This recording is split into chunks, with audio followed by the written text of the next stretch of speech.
तो नमस्कार आप सभी लोगों को। प्रोफेसर अंकुश आनंद जी और मित्रों, अ, इस एफडीपी में आज आप लोगों के साथ मैं उपस्थित हूँ। अच्छा लग रहा है। तमाम प्रशासनिक कार्यों के बीच पढ़ने पढ़ाने का काम तो अच्छा लगता ही है। किसी भी अध्यापक को अच्छा लगता है और आप सब अध्यापक हैं। आप में से अधिकतर नए अध्यापक होंगे, कुछ लोग पहले से होंगे, कुछ वर्षों से पढ़ा रहे होंगे। तीन चार बातों पर अंकुश जी से मेरी बात हुई थी, तो तीन चार बातें मुझे आप लोगों से करनी है आज। एक तो ये कि एक शिक्षक के रूप में हम क्या करते हैं, हमें क्या करना चाहिए, क्या हमारी जिम्मेदारी बनती है। दूसरा ये है कि जो हम पढ़ने पढ़ाने और रिसर्च की दुनिया में हैं, वहाँ हमारी नैतिकता के प्रतिमान क्या होने चाहिए। और तीसरी बात कि जो ये पूरा डिजिटल दौर आया है, कन्वेंशनल और डिजिटल का जो एक पूरा ब्लेंडेड मोड जैसा पूरा मामला बन रहा है, इसमें जो पूरा परिदृश्य है, पूरा जो सिनेरियो है हायर एजुकेशन का, वो कैसा है और हमें क्या करना है, कैसे करना चाहिए, इसकी बात करेंगे, देखेंगे। थोड़ा सा लिटरेचर की भी बात करूंगा मैं। और आजकल जो भारतीय ज्ञान परंपरा, इंडियन नॉलेज सिस्टम की बात हो रही है, थोड़ी सी बात मैं उसकी करूंगा। तो ये 4-5 पॉइंट्स हैं जिन पर हम आज की इस एफडीपी में बातचीत करेंगे। अ, हम सब जानते हैं इस बात को और इसे बार बार दोहराने की ज़रूरत नहीं रहती है, लेकिन फिर भी चूँकि हम लोग एक एफडीपी में बैठे हैं, इसलिए कि असिस्टेंट प्रोफेसर होना, एसोसिएट प्रोफेसर होना या प्रोफेसर होना सामान्यतः तो एक नौकरी है, लेकिन हमारी पूरी परंपरा में, पूरी भारतीय परंपरा में शिक्षक होने को नौकरी की तरह कभी नहीं देखा गया। इसे एक बड़े उत्तरदायित्व की तरह, नैतिक उत्तरदायित्व की तरह देखा गया है हमेशा। आप प्राचीन काल से लेकर के अब तक का देखेंगे, किसी भी कालखंड को उठाकर देखेंगे और आज तक, तो धीरे धीरे चीज़ें बनी बढ़ी। जब आश्रमों का दौर था, गुरुकुल का दौर था, तब से अगर आप विचार करना शुरू करें, देखना शुरू करें, तो हमारे वहाँ जो शिक्षण का कार्य है, पढ़ने पढ़ाने का कार्य है, वह नौकरी की तरह नहीं रहा। एक लोकतांत्रिक समाज में और पूरी वैश्विक जो स्थिति है, पूरी दुनिया की स्थिति है, उसमें तो कहीं ना कहीं एक पोजीशन होती है, बनती है, तो एक नौकरी की स्थिति बन गई। तो सबसे पहले तो यह बोध हम सब में, एक अध्यापक के रूप में, एक शिक्षक के रूप में, ये होना ज़रूरी है कि हम नौकरी ज़रूर करते हैं, लेकिन सिर्फ नौकरी नहीं करते हैं। हमारी नौकरी 10 से 5 की, 10 से 4 की, जिस विश्वविद्यालय की जैसा टाइम टेबल बना रखा, यूजीसी के अपने नियम हैं, उसके अनुसार उतने ही तक नहीं है। एक शिक्षक 24 घंटे शिक्षक रहता है, अपनी निद्रा में भी, अपने सोने में भी वो शिक्षक रहता है। उसके स्वप्न में भी पढ़ने पढ़ाने की चीज़ें आती रहती हैं, जाती रहती हैं। इसलिए इसको देखना, एक जो 10 से 5 की नौकरी या 9 से 5 की नौकरी करने वाले लोग हैं, उनसे बिल्कुल भिन्न मामला है। आप घर पहुंचते हैं तो भी किताबें आपके पास हैं, रिसर्च करना है आपको, अगली क्लास की तैयारी करनी है आपको, बहुत सारी चीज़ें हैं। रात को अचानक आपको याद आता है कोई चीज़ जो आप पढ़ा रहे होते हैं, उसमें से कोई नई चीज़ आपको सूझ जाती है, नई चीज़ याद आती है, आपको लगता है अरे इस एक स्पार्क सी कोई चीज़ होती है और आपको लगता है नहीं, हमको तो ये भी आज बताना था, नहीं बता, कल बताएंगे ये सारी चीज़। तो एक शिक्षक जो है वो लगातार, यानी कि जितनी देर एकदम सघन निद्रा को छोड़ दें तो जितनी देर वो चेतस रहता है, उसकी चेतना बनी रहती है, उतनी देर वह एक तरह से लगातार अपने कार्य के साथ जुड़ा होता है। यह एक बहुत बड़ी चीज़ है, एक बहुत बड़ी, यही कारण है कि समाज में शिक्षक का आदर रहा है। समय के साथ बहुत सारी विसंगतियां पैदा होती हैं, वो हुई, हमारे समाज में भी विसंगतियां पैदा हुई, लेकिन अब भी शिक्षक जो है वो एक बहुत आदर की चीज़ है। बड़ी संख्या में आपको ऐसे लोग मिलेंगे, जब वो जानते हैं कि आप कहीं यूनिवर्सिटी कॉलेज में पढ़ाते हैं, पढ़ाती हैं, तो आपके प्रति एक अलग भाव उनके मन में आता है। ये पहली चीज़ रखनी है। मैं सैलरी स्ट्रक्चर वगैरह की बात नहीं करना चाहता, वो बहुत बेहतर है, बेहतर ही होते जाना है उसको, वो एक अलग चीज़ है। तमाम तरह की बातें आती हैं। अक्सर होता है कि अधिकार की बात अधिक होती है, कर्तव्य की बात कम होती है, लेकिन शिक्षक के साथ ऐसा कम होता है। शिक्षक के वहाँ कर्तव्य बोध बहुत दिखाई देगा आपको। शिक्षक कर्तव्य बोध के साथ जुड़ा हुआ है, अधिकार की बात वो कभी कभार ही करता है। बहुत सारे शिक्षकों को बहुत सारा नुकसान हो जाता है, फिर भी वो उस ढंग से बात नहीं करते, नहीं जुड़ते। तो यह भी एक देखना है कि हमारे कर्तव्य भावना ज़्यादा हावी रहे। अधिकार तो मिलेंगे ही मिलेंगे, आते ही हैं, कई बार समस्याएं आती हैं, लेकिन उनका भी निदान हो जाता है। छुट्टियों का एक पूरा स्ट्रक्चर होता है, राज्य विश्वविद्यालयों में भी, केंद्रीय विश्वविद्यालयों में भी, वो सरकार तय करती है सारी चीज़ें। लेकिन एक बात ज़रूर जानना चाहिए सबको, हम सबको जानना चाहिए कि कोई भी छुट्टी, कोई भी अवकाश हमारा अधिकार नहीं है, वो एक सुविधा है। आप ये नहीं कह सकते कि ये हमारा अधिकार है, यह जानना बहुत ज़रूरी है। कई बार हम लोगों को जो समर ब्रेक या विंटर ब्रेक मिलता है, ग्रीष्मावकाश और शीतावकाश मिलता है, वो अन्य लोगों से भिन्न इसलिए मिलता है कि हम और पुनर्नवा हो जाएं, रिफ़्रेश हो जाएं, थोड़ी और तैयारी कर लें। अगले सेमेस्टर में जो हमें पढ़ाना है, अगले वर्ष जो हमें पढ़ाना है, उसके लिए कुछ नई किताबें, कुछ नए जर्नल्स, कुछ नए रिसर्च हम देख लें, और उसके साथ जो है हम अपनी तैयारी करें, और ताकि अगली क्लास में जब जाएं तो हम साल भर जो पढ़ाते रहे या 6 महीने के सेमेस्टर में जो पढ़ाते रहे, उसी का दोहराव न करें हम। इसलिए हमें ये ग्रीष्मावकाश मिलता है और शीतावकाश मिलता है। वो कई लोगों को बाहर की दुनिया में अचानक लगता है, अरे टीचर को तो 1.5 महीने की छुट्टी मिल गई साहब, 60 दिन की छुट्टी, 45 दिन की छुट्टी मिल गई। नहीं, वो घूमने टहलने के लिए उतनी नहीं है, थोड़ा बहुत कोई घूम टहल ले, मूलतः वो तैयारी के लिए है। जिस तरह, पता नहीं आप में से कितने लोग किसान पृष्ठभूमि के हैं।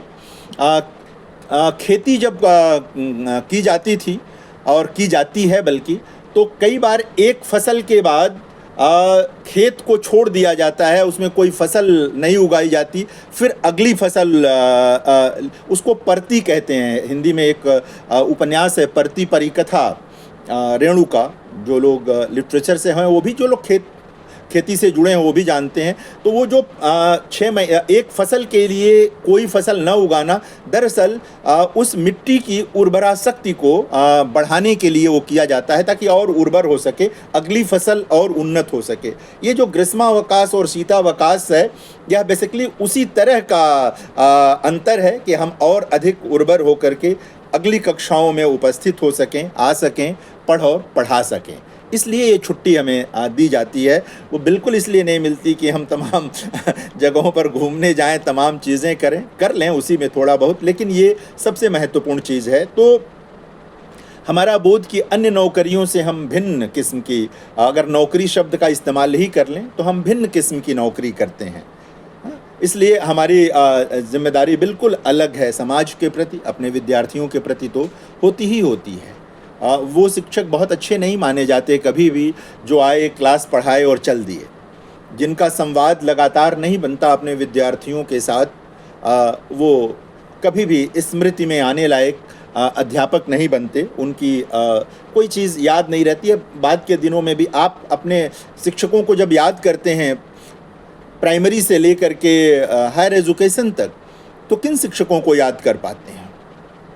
हमारे चेतना में वह रहना चाहिए कि हमने सबसे अच्छा शिक्षक किसको माना।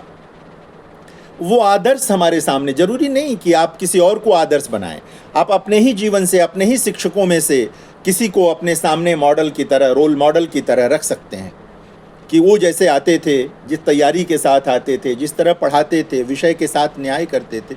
नई से नई चीज़ जो हम विषय पढ़ाते हैं, जो पेपर हम पढ़ाते हैं, जो टॉपिक हम पढ़ाते हैं, उस पर अद्यतन क्या हुआ है, नया से नया क्या हुआ है, इसकी तैयारी बहुत ज़रूरी है।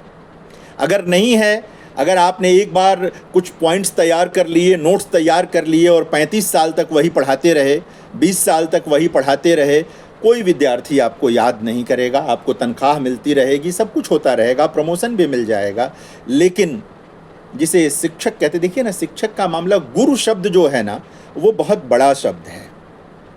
शिक्षक तो फिर भी एक पेशेवर होने का, एक प्रोफेशन का मामला लगता है, लेकिन गुरु शब्द जो है वो प्रोफेशन का मामला नहीं है, वो व्यवसाय का मामला नहीं है, वह हर तरह के निर्माण का शब्द है।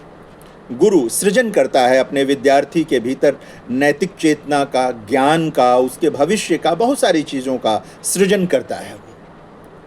हम लोगों को ये बराबर अपने पास रखना चाहिए, और अगर हम ये कर सके तो समझिए कि जीवन सफल हुआ। वो सब और चीज़ें तो होंगी, हम नौकरी में हैं तो और चीज़ें तो होती ही रहेंगी।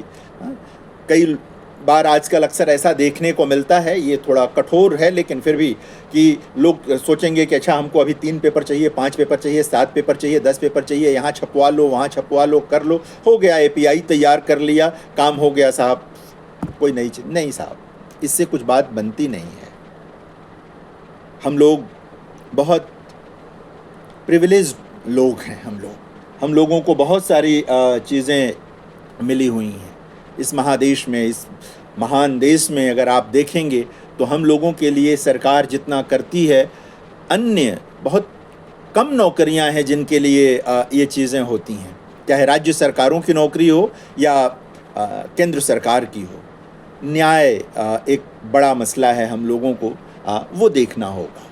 हमारा कोई शनिवार और इतवार नहीं है, वो हमारे पढ़ने ठीक है, कोई कुछ परिवार का कार्य भी करेंगे, लेकिन उसमें भी समय निकाल कर पढ़ेंगे, तैयारी करेंगे।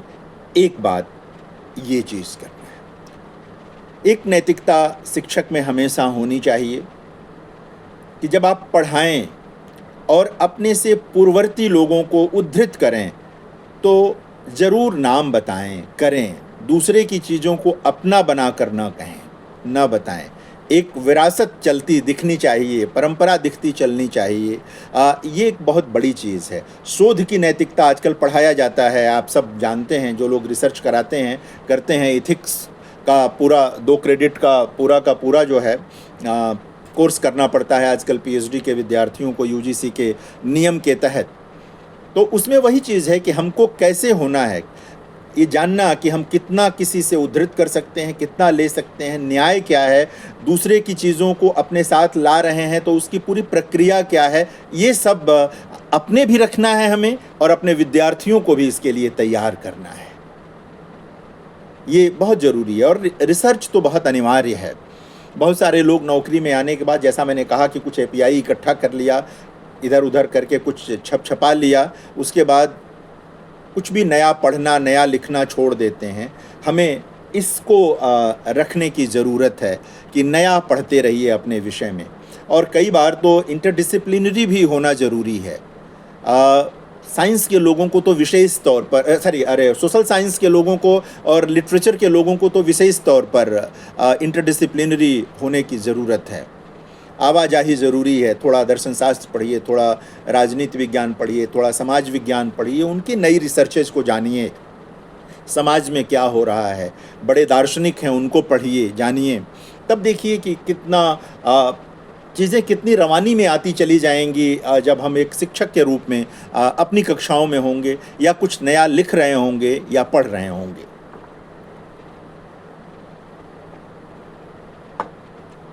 तो ये एक मसला है, देखना है। एक नया दौर आया है, डिजिटल दौर। अक्सर आप लोग जो कॉलेजेस में हैं उनके सामने भी ये बात होगी, और जो लोग यूनिवर्सिटी में हैं उनके सामने तो है ही है। अक्सर आपके सामने आता होगा स्वयं के लिए कोर्स बनाना, मुक्स की बात आती होगी कि मुक्स के प्रोग्राम है, विद्यार्थियों के लिए भी है कि उनको प्रोत्साहित किया जाए कि वो मुक्स के कुछ क्रेडिट्स जो हैं वो अपने पाठ्यक्रम का हिस्सा बनाएं, और वो यूजीसी से मान्य है। अब एमए का पाठ्यक्रम पूरा करने के लिए तमाम जो तरह तरह के स्तर के पाठ्यक्रम हैं उनको पूरा करने के लिए ये चीज़ें जो हैं अब मान्य हैं। तो ये एक नया दौर है, डिजिटल दौर।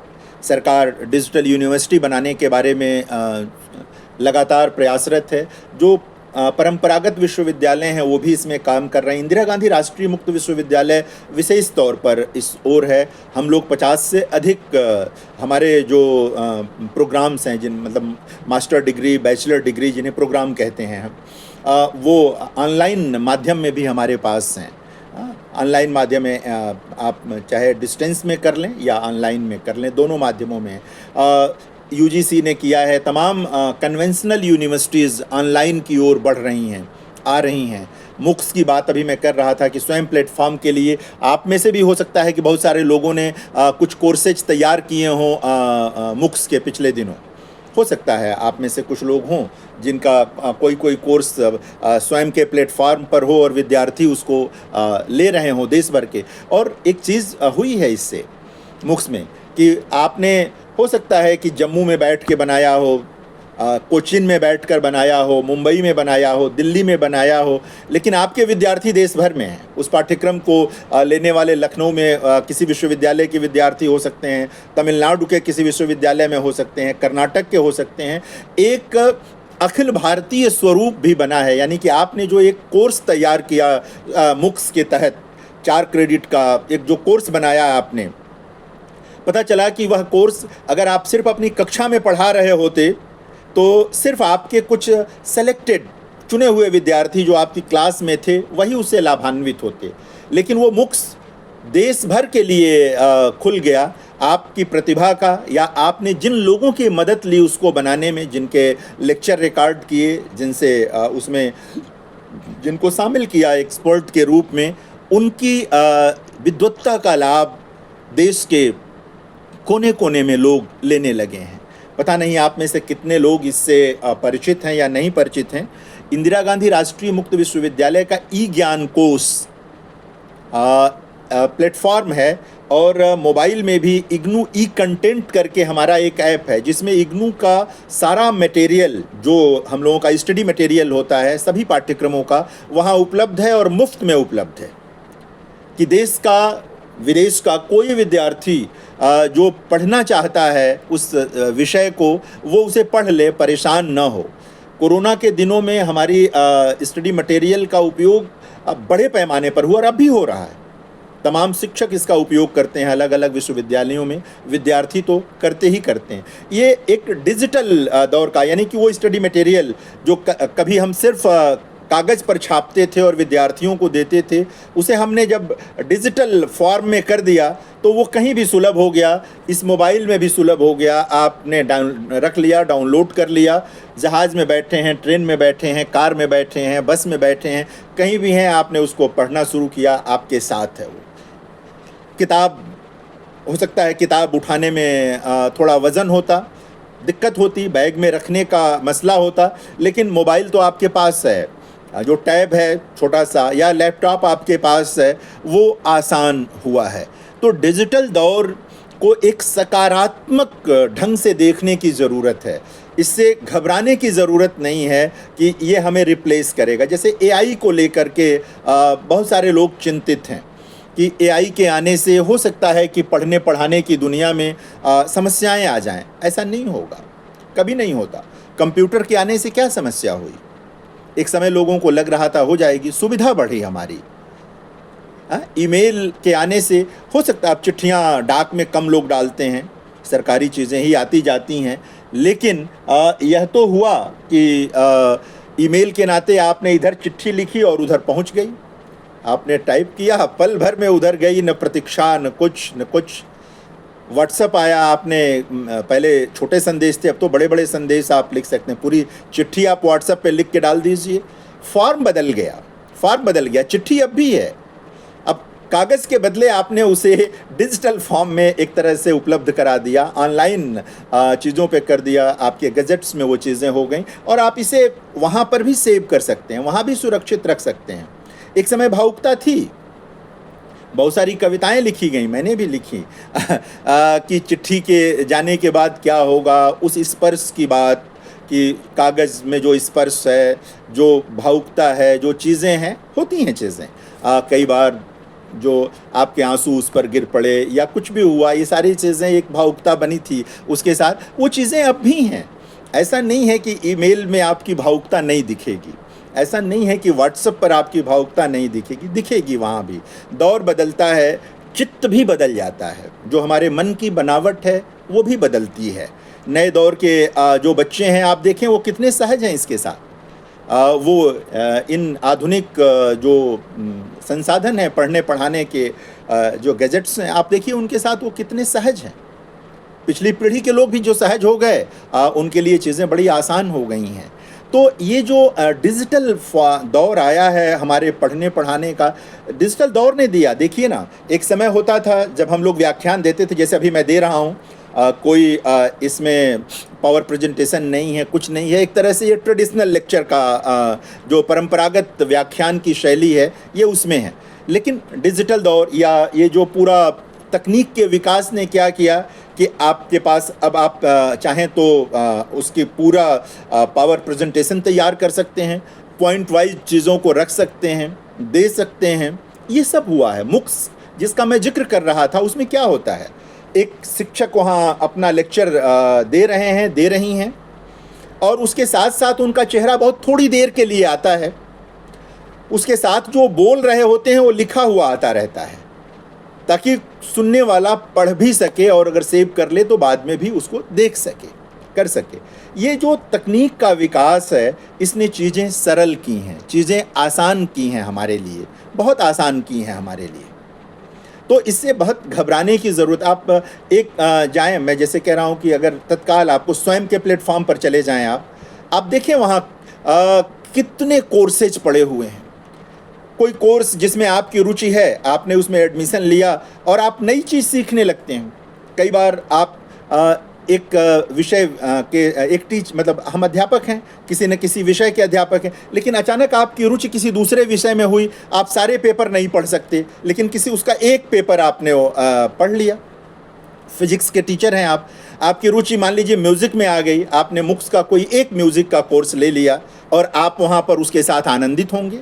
आपके मन के जो भाव हैं आप उसके साथ, जो नहीं मिल पा रहा था आपको, या कोई विद्यार्थी है एमएससी कर रहा है, बीएससी कर रहा है, आईआईटी में है, कहीं भी है, वो आईआईएम में है, लेकिन उसको म्यूज़िक में दिलचस्पी है साहब, वो वहाँ से देखे। उसकी लिटरेचर में दिलचस्पी है, वो पोइट्री का कोई एक कोर्स उसने किस प्लेटफॉर्म पर देखा, किसी टीचर का बनाया हुआ, उसने सर्च किए, उसने एक उठाया, उसको कम से कम एक बोध होगा कि कविता क्या है, कविता, उपन्यास में उसकी दिलचस्पी है, उपन्यास का एक पाठ्यक्रम लिया उसने। समाज शास्त्र में है, गांधी जी में उसकी दिलचस्पी है, महात्मा गांधी से जुड़ा कोई 4 क्रेडिट या 4 क्रेडिट के 3-4 कोर्सेज पढ़ लिए उसने। डॉक्टर भीमराव अंबेडकर में उसकी दिलचस्पी है, उस पर एक पाठ्यक्रम मिला, वहाँ उसने पढ़ लिया। ये रुचि का विस्तार है ये। और जब मैं कह रहा था कि हमें लगातार इंटरडिसिप्लिनरी होने की भी ज़रूरत होती है। अगर हम सिर्फ अपने विषय में विशेषज्ञ तभी हम हो सकते हैं जब हमारी आवाजाही दूसरे विषयों में भी हो। अगर हम सिर्फ अपने विषय तक रहेंगे, देखिए साइंस के लोग भी आवाजाही करते हैं, लगातार इंटरकनेक्ट हैं वो लोग। ऐसा नहीं है कि केमिस्ट्री वाले का फिजिक्स से सारा रिश्ता टूट जाता है या मैथमेटिक्स से सारा रिश्ता टूट जाता है। एक आवाजाही बनी रहती है, जितनी ज़रूरत है, जितनी चीज़ें हैं। तो इसलिए इसको लगातार हमें अपने जहन में बना कर रखना चाहिए। और बहुत अच्छा हुआ है, आप देखें पिछले दिनों बहुत सारे ऐसे लोग हैं, अचानक आप पता चला कि एमए जर्नलिज्म कर रहे हैं या टीचर ही हैं, आपको लगा कि नहीं, इस समय मुझे मैनेजमेंट का एक कोर्स जान लेना है जो जर्नलिज्म के साथ हमको कनेक्ट करना है। तत्काल कहाँ जाएंगे, मुक्स में मिल गया है आपको। पता चला किसी आईआईएम में वो बना हुआ है, आईआईएम ने बना करके डाल रखा है प्लेटफॉर्म पर, आपने वहाँ से वो कोर्स उठाया और अपने साथ कनेक्ट कर लिया, जर्नलिज्म के कोर्स के साथ, किसी भी वोकेशनल कोर्स के साथ आपने कनेक्ट कर लिया। वहाँ पर अपने विद्यार्थियों को कहा कि ये पाठ्यक्रम ले लो भाई, ये तुम्हारा विस्तार करने वाला पाठ्यक्रम है, इससे चीज़ें जो हैं तुम्हारा फ़ायदा होगा, जब तुम अपने प्रोफेशन में जाओगे, आगे बढ़ोगे, तो इससे तुमको लाभ मिलेगा। ये तत्काल चीज़ें, मतलब एक तरह से दुनिया बदल गई है और बहुत तेज़ी से बदल रही है पढ़ने पढ़ाने की दुनिया। आप देखें, ये डिजिटल दौर का मामला नहीं होता तो मैं दिल्ली में बैठ करके बोल रहा हूँ और आप भारत के विभिन्न कोनों से सुन रहे हैं। ये कितना बड़ा फ़र्क है। वरना आप इस समय माता वैष्णो देवी विश्वविद्यालय के एक सभागार में होते और मैं वहाँ आता, बोलता, आप सब वहाँ 1 हफ्ते 15 दिन, जितने दिन का भी आपका एफडीपी है, आपको वहाँ होना होता। उसका एक अलग आनंद है, मिलने जुलने का उस तरह का भी होना चाहिए। सब कुछ ऑनलाइन नहीं हो जाना चाहिए, ऑफलाइन भी सर ज़रूरी मुझे सर मुझे तो लगता है वही होना चाहिए। है। नहीं, नहीं, दोनों ज़रूरी ऑनलाइन थोड़ा सा है।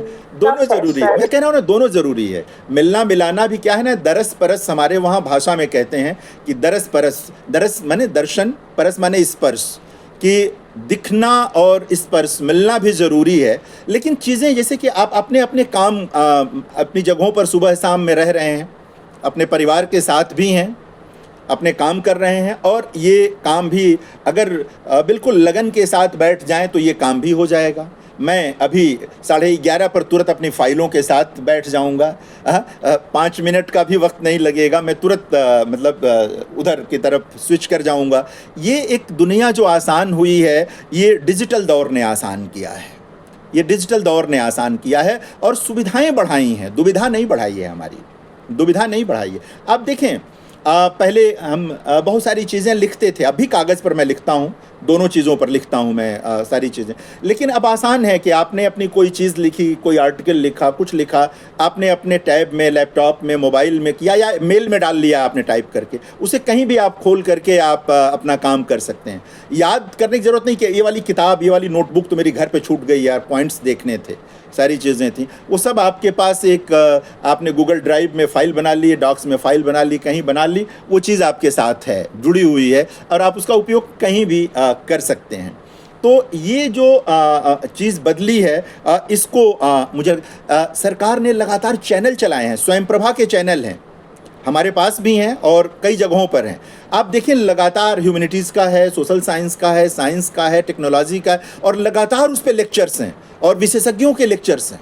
कोई कहीं भी बैठ करके कहीं भी रह करके उन लेक्चर्स को सुन सकता है और उन लेक्चर्स से अपने को लाभान्वित कर सकता है, अपने विद्यार्थियों को जोड़ सकता है। लगातार ये चीज़ें बन रही हैं। आप के विद्यार्थी हैं, रिसर्च स्कॉलर्स हैं, और पता चला कि किसी एक ऐसे टॉपिक पर स्वयं प्रभा पर एक लेक्चर किसी का चल रहा है, किसी विद्वान का, आपको मालूम है शेड्यूल, आपने विद्यार्थियों को बुला लिया और कहा कि इस लेक्चर को सुनो। वो हो सकता है उस विद्वान को आपको बुलाने के लिए मुश्किल होता, परमिशन लेनी पड़ती, उनके आने जाने की व्यवस्था करनी पड़ती, ठहराने की व्यवस्था करनी पड़ती, फीस देनी पड़ती, कुछ भी नहीं करना पड़ा आपको। और देश के या इंडिया के या इंटरनेशनली रिनाउंड उस स्कॉलर का लेक्चर आपको और आपके विद्यार्थियों को मिल गया। ये इस माध्यम ने, इस डिजिटल दौर ने हमारे लिए सुलभ किया है। अब बहुत सारे ऐसे लोगों के स्वयं पर या स्वयं प्रभा पर लेक्चर सुनते हैं जिनसे हो सकता है जीवन में कभी भेंट ना हो पाए, या जिनको कभी सुनने की अभिलाषा थी, जिनको पढ़ने की अभिलाषा रहती है। तो ये डिजिटल दौर ने किया है। किताबें भी करती थी, बड़े बड़े विद्वानों की किताबें हम लोग पढ़ते ही रहे हैं, आज भी उनके बिना गुजारा नहीं है, हम पढ़ते ही हैं। तो ये मुझे आप लोगों के साथ करना है। परंपरागत माध्यम में सुविधाएं बढ़ी हैं तो चुनौतियां भी बढ़ी हैं। प्रभावशीलता का मामला आया है परंपरागत माध्यम में भी और डिस्टेंस में भी। जो लोग आपके साथ डिस्टेंस यूनिवर्सिटी से जुड़े लोग हैं, उनके लिए भी चीज़ें थोड़ी सी हुई हैं, जुड़ी हैं। चुनौती क्या आई है? वही है कि विद्यार्थी जो है आपका, वो हो सकता है कि मुक्स पर कोई लेक्चर सुन करके बैठा हुआ हो, जिस टॉपिक को आज पढ़ाने जा रहे हैं आप, हो सकता है मुक्स पर वो किसी बड़े स्कॉलर को सुन करके बैठा हुआ हो, कहीं और से बैठा, तो वो अपनी क्लास में अब आपसे ये उम्मीद करता है, हमसे, आपसे, मतलब हम सब जो टीचर हैं, उम्मीद करता है कि आप कुछ और नया जोड़ेंगे उसमें। ये बड़ी चुनौती है। आपको ये जानना होगा कि नया क्या हो गया है, अब इस टॉपिक से संबंधित नया क्या लिखा जा चुका है, नया क्या पढ़ा जा चुका है। एक बड़ा चैलेंज है परंपरागत माध्यम में भी और हमारे माध्यम, डिस्टेंस माध्यम में भी है, कि अगर हमने एक यूनिट लिख दी है, आज लिखने बैठे हैं, तो हमें देखना होगा कि उसके पीछे उस टॉपिक पर कितना बेहतर काम हो चुका है, कितने लोग काम कर चुके हैं। ये चीज़ अगर हम नहीं कर पाएंगे तो बात नहीं बनेगी, नहीं चलेगी। तो ये एक है। तो इसलिए आजकल ब्लेंडेड मोड वाला मामला जो है ना, दो माध्यम, यानी कि परंपरागत माध्यम भी और थोड़ा सा ऑनलाइन डिजिटल जैसी चीज़ भी आ जाए तो प्रभावशीलता बढ़ रही है। प्रभाव बहुत गहरा हो जाता है विद्यार्थियों के मन पर, उसका इम्पैक्ट बहुत गहरा होता है। जो चीज़ें वो आपसे प्राप्त करते हैं वो उनको मिल जाती है। उसके साथ साथ उनके पास एक एडिशनल मैटर भी हो जाता है, मुक्स का वो लेक्चर या इस तरह की कोई भी सामग्री जो आप उसे प्रेस्क्राइब कर देते हैं, दे देते हैं, वो चीज़ उसके पास आ जाती है और रहती है। बहुत सारी चीज़ें डिजिटल दौर में लगातार आप देखेंगे कि अभी जो शिक्षा अधिष्ठान भारत सरकार बना रहा है, सभी को मिलाकर यूजीसी, एआईसीटी वगैरह को, एनसीटी वगैरह को मिलाकर भारत सरकार जिस शिक्षा अधिष्ठान की परिकल्पना कर रही है, वो उसमें भी ये सारी चिंताएं हैं कि किस तरह से भारतीय शिक्षा पद्धति को विश्व में सर्वश्रेष्ठ बनाया जाए। अब भी है, अब भी हम दुनिया की किसी भी शिक्षा पद्धति से कमज़ोर नहीं है। किसी भी मामले में कहीं भी हमारी चीज़ जो है वो कमज़ोर नहीं है, लगातार बेहतर हम हुए हैं। जब हम परंपरागत थे तब भी, अब भी। ये सिर्फ अपनी पीठ ठोंकने का मामला नहीं है, सच्चाई है कि हमारे विश्वविद्यालय अच्छा करते रहे हैं, अब भी कर रहे हैं। विसंगतियां तो आती जाती रहती हैं, उनके लिए बहुत परेशान होने की ज़रूरत नहीं होती है। तो शिक्षा अधिष्ठान में भी ये चिंताएं हैं कि कैसे गुणवत्ता बढ़ाई जाए पढ़ने पढ़ाने की, शिक्षकों की, कैसे विद्यार्थियों को स्किल ओरिएंटेड किया जाए। स्किल ओरिएंटेड का मतलब ये नहीं होता है कि सिर्फ स्किल में कुछ चीज़ें सिखा दिया जाए। बड़े से बड़े स्तर पर कैसे उनको इस तरह तैयार किया जाए कि जब वो पढ़कर निकलें तो वो इस रूप में ना हो कि मैं क्या करूं। उनके हाथ में कोई ना कोई हुनर रहे। सिर्फ वो किताबी ज्ञान का मामला जिसको हम लोग कहते हैं कि सिर्फ इसके पास किताबी ज्ञान है, मुहावरा है ना कि किताबी ज्ञान से चीज़ें नहीं चलती हैं, तो सिर्फ किताबी ज्ञान इसके पास ना हो, ये चीज़ का मामला जो है वो आना चाहिए। तो ये रखना चाहिए। एक बात, चूँकि मैं साहित्य का विद्यार्थी भी हूँ और शिक्षक भी हूँ, और मुझे लगता है कि चाहे आप कोई भी विषय पढ़ाते हों, चाहे विज्ञान पढ़ाते हों, समाज विज्ञान पढ़ाते हों, विधि पढ़ाते हों, कॉमर्स पढ़ाते हों, मैनेजमेंट पढ़ाते हों, पढ़ाती हों, करते हों, विद्यार्थियों को साहित्य पढ़ने के लिए ज़रूर प्रेरित करें। वो एक ऐसी चीज़ है जो एक तरह से जीवन मूल्य सृजित करती है। भारतीय भाषाओं का साहित्य, ज़रूरी नहीं है वो आप मराठी हैं तो मराठी पढ़ने के लिए कहिए, मलयाली हैं मलयालम लिटरेचर पढ़ने को कहिए, असमी हैं असमी लिटरेचर, जो भी आप जिस भाषा के हैं उस भाषा का साहित्य पढ़ने के लिए कहिए। और उसकी गति अगर अपनी मातृभाषा से अलग भाषा में भी है तो उसको भी पढ़ने के लिए कहिए। भारतीय साहित्य, मैं निवेदन कर रहा हूँ कि भारतीय साहित्य पढ़ने के लिए कहिए। उससे क्या होता है कि ये जिसे हम बार बार भारतीय मन कहते हैं, भारतीय चित्त कहते हैं, भारतीय जीवन पद्धति कहते हैं, पारिवारिक मूल्य कहते हैं, सामाजिक मूल्य कहते हैं, इन सारी चीज़ों की शिक्षा आपको अलग से देने की ज़रूरत नहीं पड़ेगी। कम कम ही सही, जब उसके पास समय हो, जब चीज़ें हों, उसको प्रोत्साहित जरूर कीजिए कि वो अपनी भाषा के बड़े कवि को, बड़े उपन्यासकार को, बड़े निबंधकार को, बड़े यात्रा वृतांतकार को जरूर पढ़े। और यात्रा वृतांत तो अनिवार्य रूप से पढ़ने चाहिए। आप अपने देश को जान पाते हैं, आप एक यात्रा वृतांत पढ़ते हैं और पता चला कि हो सकता है कि आप वहाँ कभी ना जा पाएँ जहाँ का पढ़ रहे हैं, लेकिन आप उससे परिचित हो जाते हैं। आप अपने ही इस महान देश के एक दूसरे हिस्से से परिचित हो, कई बार विदेश के किसी हिस्से से परिचित हो जाते हैं। सारी चीज़ें, संस्कृति से परिचित हो जाते हैं, भौगोलिक परिवेश से परिचित हो जाते हैं। तो अपने विद्यार्थियों को साहित्य पढ़ने के लिए ज़रूर उत्साहित करें, प्रेरित करें। साल में 5 किताब ही पढ़ें। वो ज़रूरी नहीं कि रोज़ अपनी पाठ्यक्रम की किताब छोड़ करके वो करें। सारी चीज़ आप देखें, विद्यार्थी सिनेमा, सीरीज, तमाम चीज़ों में वक्त देते हैं, दें वो वहाँ, वो भी बहुत ज़रूरी चीज़ है, क्योंकि मनोरंजन भी उतना ही ज़रूरी चीज़ है। मन पर एक ही ढंग का अगर तनाव रहेगा, मन पर एक ही ढंग का अगर बोझ रहेगा तो विकास बाधित होगा, विकास नहीं हो पाएगा। तो इसलिए ज़रूरी है कि उनको अवकाश दें, लेकिन ये पढ़ने वाली जो चीज़ है वो उसके लिए आप ज़रूर प्रेरित करें। मैं आपको उदाहरण देता हूँ कि कैसे चीज़ें बदलती हैं। बहुत पहले जब सुनामी आई थी, आप सब उस उम्र में हैं, आप सबको मालूम होगा सुनामी आई थी। एक समय समुद्र के किनारे वाले केरल और तमिलनाडु के क्षेत्रों में आई थी।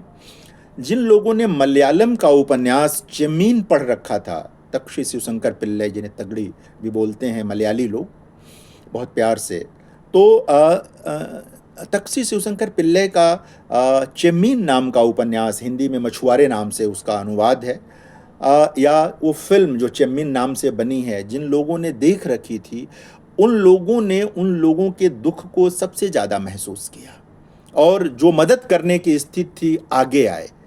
वो कनेक्ट हो गए उनके दुख के साथ। मछुआरे जमीन पढ़ने के साथ उनको पता चल गया कि केरल के इन समुद्र के किनारे वाले इलाकों में, या तमिलनाडु के, या जो भी समुद्री इलाके हैं जहाँ पर सुनामी का सबसे गहरा असर था, वो उन लोगों पर क्या बीती होगी, क्या कैसी स्थिति में। एक जो मतलब एक तरह से बिना जाने, बिना उनके पास गए, जो उनके मन का एक बोध बना, उनके भाव का जो बोध बना, उस साहित्य ने बनाया था। बहुत सारी चीज़ें आप कहाँ जानते हैं बहुत सारे लोगों के बारे में।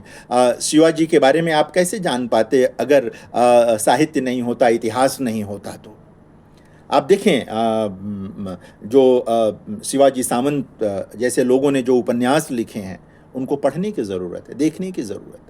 अपने समाज का मूल्यांकन करने के लिए भी लिटरेचर के पास जाना जरूरी है, ताकि जो विसंगतियां कहीं कहीं हैं, हम उसको दूर करने में क्या योगदान कर सकते हैं, एक शिक्षक के तौर पर और एक विद्यार्थी के तौर पर। कल किसी भी प्रोफेशन में एक विद्यार्थी के बाद हम जाएं तो क्या करेंगे, ये हमारा बोध बहुत गहरा होना चाहिए, रहना चाहिए।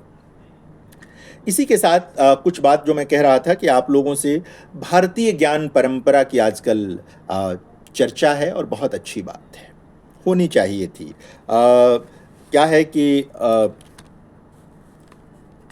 भारतीय ज्ञान परंपरा तो हमारी चेतना का हिस्सा रहा है। कुछ चीज़ें समय के साथ कई बार गड्ढमड्ढ होती हैं, वो सब भी रहा, लेकिन भारतीय ज्ञान परंपरा में जब हम कहते हैं कि ये क्या चीज़ है, अपने विद्यार्थियों से, और जब भारतीय ज्ञान परंपरा हम कह रहे हैं, तो इसका मतलब यह नहीं है कि ये सिर्फ सोशल साइंस और ह्यूमैनिटीज़ वालों का मामला है। भारतीय ज्ञान परंपरा उतना ही साइंस के लिए ज़रूरी है, उतना ही विधि के लिए ज़रूरी है, उतना ही कॉमर्स और मैनेजमेंट के लिए, चिकित्सा के लिए भी ज़रूरी है। भारतीय ज्ञान परंपरा में तो चिकित्सा के लिए बहुत बड़ा मामला रहा है। पूरा आयुर्वेद का जो मसला है, वो भारतीय चिकित्सा पद्धति में, वो भारतीय ज्ञान परंपरा का हिस्सा है। विज्ञान में हम अक्सर कहते हैं कि शून्य की खोज और तमाम जो प्रसंग आते हैं, अभी हम जिक्र करेंगे, वो सब भारतीय ज्ञान परंपरा का हिस्सा है। लिटरेचर का मामला तो है ही है। अक्सर मैं कहता हूँ लोगों से, मैं पिछले दिनों एक जगह था, संस्कृत विभाग में था, और वहाँ बात हो रही थी। कुछ लोग कह रहे थे कि कालिदास जो हैं वो संस्कृत के शेक्सपियर हैं। मुझे समापन वक्तव्य देना था। मैंने उनसे निवेदन किया कि कालिदास पहले हुए, शेक्सपियर बाद में हुए, तो शेक्सपियर अंग्रेजी के कालिदास हो सकते हैं, कालिदास संस्कृत के शेक्सपियर कैसे होंगे? जो पहले हुआ उदाहरण वो बनता है, जो बाद में हुआ वो उससे तुलना की जाएगी, सारी चीज़ें हैं। तो भारतीय ज्ञान परंपरा, ये प्रसंग मैं इसलिए कह रहा हूँ कि यह औपनिवेशिक चित्त का मामला है, कॉलोनियल माइंडसेट अंग्रेजी में जिसे कहते हैं, औपनिवेशिक चित्त का मामला है, जिसमें हमारी विचार दृष्टि पर एक धुंध जमी हुई है, जिसमें हम देख नहीं पाते, ठीक ठीक जो हमारा दृष्टिकोण बनना चाहिए वो नहीं बन पाता है। हमें वो भारतीय दृष्टिकोण बनाने की ज़रूरत है, अपनी चीज़ों पर गर्व करने की ज़रूरत है, कि हम देख सकें कि कालिदास जो हैं, शेक्सपियर महान हैं, इसमें कोई दो राय नहीं है, लेकिन कालिदास महान हैं, और उनकी महानता के लिए ज़रूरी नहीं है कि शेक्सपियर से हम उनकी तुलना करें, या कोई भी। गोस्वामी तुलसीदास महान है, जरूरी नहीं कि उनकी तुलना के लिए हम अंग्रेजी का, फ्रेंच का या जर्मन का कोई कवि तलाशें, जरूरी नहीं। वो पहले आए हैं, उनकी अपनी एक बड़ी भूमिका है। तो भारतीय ज्ञान परंपरा पर बात करने के लिए जो पहला निवेदन है, जो पहली चीज़ है हम सब के लिए एक शिक्षक के रूप में, कि हम जो ये औपनिवेशिक सोच है, औपनिवेशिक चित्त है, कॉलोनियल माइंड सेट है, उससे बाहर आएं। उस हम देखें, अपनी परंपरा पर गर्व करना सीखें। अपनी परंपरा में अगर कोई विसंगति है तो उसकी समुचित आलोचना करके उसे ठीक करें, न कि उसे खारिज करें, न कि उसे कह के और किसी और चीज़ को आरोपित करें। ये पहली प्रस्तावना है इसमें, ये हम लोगों को करने की ज़रूरत है। हम में से कितने लोग हैं इस बात पर ध्यान देते हैं कि हमारे लोक साहित्य में, लोक में, चाहे वो जिस भी लोक के आप रहने वाले हैं, जिस भी भाषा में के बोलने वाले हैं, आपका अपना एक लोक साहित्य होगा, लोकगीत होंगे, लोक कथाएं होंगी, सारी चीज़ें होंगी। उन पर कितना ध्यान दिया, आप देखें कि उसमें ज्ञान के कितने संकेत रहते हैं। मैं अक्सर उदाहरण देता हूँ भारतीय ज्ञान परंपरा पर बात करते हुए कि अब कृषि विज्ञान बहुत आगे चला गया है, बहुत सारी चीज़ें हो गई हैं, लेकिन घाघ और भड्डरी नाम के दो लोग हुए। घाघ की कविताएं जो हिंदी क्षेत्र के लोग हैं वो जानते हैं, अब तमाम कृषि विश्वविद्यालयों में संदर्भ ग्रंथ के रूप में रखी गई हैं। और घाघ को आप पढ़ेंगे तो आप देखेंगे कि उसमें कब खेती करनी चाहिए, कितनी बारिश के बाद बुआई करनी चाहिए, कब कैसी मिट्टी तैयार हुई, ये सारी चीज़ें आपको घाघ के वहाँ मिलेंगी।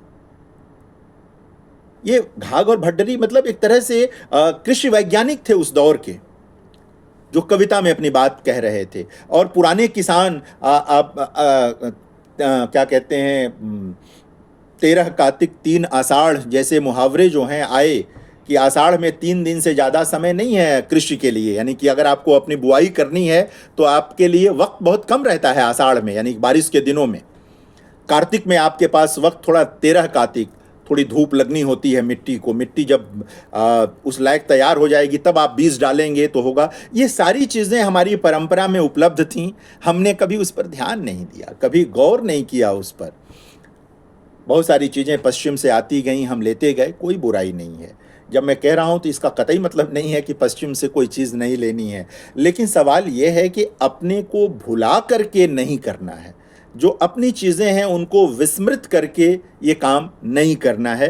भारतीय ज्ञान परंपरा की मूल जो चिंता है वो यही है, पढ़ने और पढ़ाने की, कि हम लोगों को ये देखने की ज़रूरत है। आप देखें कि कैसे चीज़ें बदलीं, धीरे धीरे मन बदल रहा है लोगों का। आयुर्वेद को लेकर के समाज में कैसी धारणा थी, वैद्य के पास कितने लोग जाते थे। एक झोला छाप डॉक्टर जो अंग्रेजी दवाइयाँ करता था, लोग उसके पास चले जाते थे, है ना। उसके पास कोई ज्ञान नहीं होगा, कभी किसी डॉक्टर के वहाँ कंपाउंडर रह के ऐसे ही आ गया होगा, अपनी दुकान खोल ली, इंजेक्शन लगाने लगा, लोग उसके पास दवा लेने चले जाते। लेकिन एक बाकायदा शिक्षित आयुर्वेद का जो डॉक्टर है, वैद्य जिसे कहते थे, कविराज कहते थे, उसके पास जाने में लोगों को लगता है अरे पता नहीं ठीक होगा कि नहीं होगा, बड़ा वक्त लगेगा, बड़ी चीज़ें लगेंगी। जबकि ये लगभग सर्वमान्य बात है कि कुछ रोगों के लिए आयुर्वेद रामबाण है। कुछ चीज़ें उसकी सीमा में नहीं होंगी, कुछ चीज़ें वहाँ नहीं हो सकता, लेकिन कुछ चीज़ों के लिए तो आयुर्वेद से बेहतर कुछ है नहीं। धीरे धीरे अब आप देखेंगे कि आयुर्वेद का एम्स खुल गया, आयुर्वेद का के लिए बड़े बड़े जगहों पर अब उनके हॉस्पिटल खुल गए और लोग प्रेफर कर रहे हैं वहाँ जाना। लोग अब प्राथमिकता में है उनके कि वो आयुर्वेद में जाएं और वहाँ पर दवा कराएं और स्वस्थ हों। ये भारतीय ज्ञान परंपरा की ओर लौटने का मामला है। चिकित्सा पद्धति जो हमारे पूर्वजों ने बहुत पहले जिन रोगों के बारे में, जिन चीज़ों के बारे में किया, नाड़ी पकड़ करके जो चीज़ बता देते थे, आजकल कई बार एक्सरे में भी वो चीज़ नहीं आती। वो जो ट्रेनिंग हमारी पूरी की पूरी थी, हमने धीरे धीरे एक तरह से उस पर धूल डाल दी थी, चीज़ें विस्मरण में चली गई थीं, वो लौट रही हैं, वो आ रही हैं। ये बहुत ज़रूरी है, ये बहुत ज़रूरी है। एक यहाँ भी ब्लेंडेड मोड का मामला है, यानी कि आयुर्वेद के साथ साथ जो अंग्रेजी चिकित्सा पद्धति है, कोई दिक्कत नहीं, होम्योपैथ से कोई दिक्कत नहीं है, लेकिन अपनी चीज़ें आप कौन याद कर रहा था इन लोगों को? इन सारे जो हमारे पुराने चिकित्सक थे, संदर्भ के रूप में इनका प्रसंग आ जाता था, इनकी बातें आ जाती थी, लेकिन सामान्यतः लोग नहीं करते थे। तो ये चीज़ें देखने की होती हैं। अक्सर हम यूटोपिया की बात करते हैं, है पॉलिटिकल ढंग से वो है एक ऐसा समाज बने जहाँ कोई शोषण ना हो, गैर बराबरी ना हो, इस तरह की बातें आती हैं। लेकिन कभी गौर से आप गोस्वामी तुलसीदास के रामराज की अवधारणा को पढ़िए।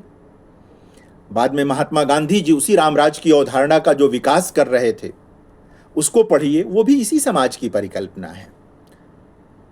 दैहिक दैविक भौतिक तापा, मतलब किसी को किसी प्रकार का कष्ट न हो, एक ऐसा समाज, किसी प्रकार का शोषण न हो, गैर बराबरी न हो, ये हमारे वहाँ है ये अवधारणा। ये पश्चिम में आया, अच्छी बात है, उसका विकास हुआ, लेकिन हमारे वहाँ ये चीज़ पहले से थी। भारतीय ज्ञान परंपरा में परिवार एक बड़ा मूल्य रहा है।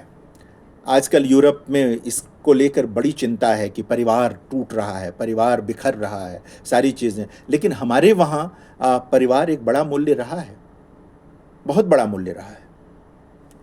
गोस्वामी तुलसीदास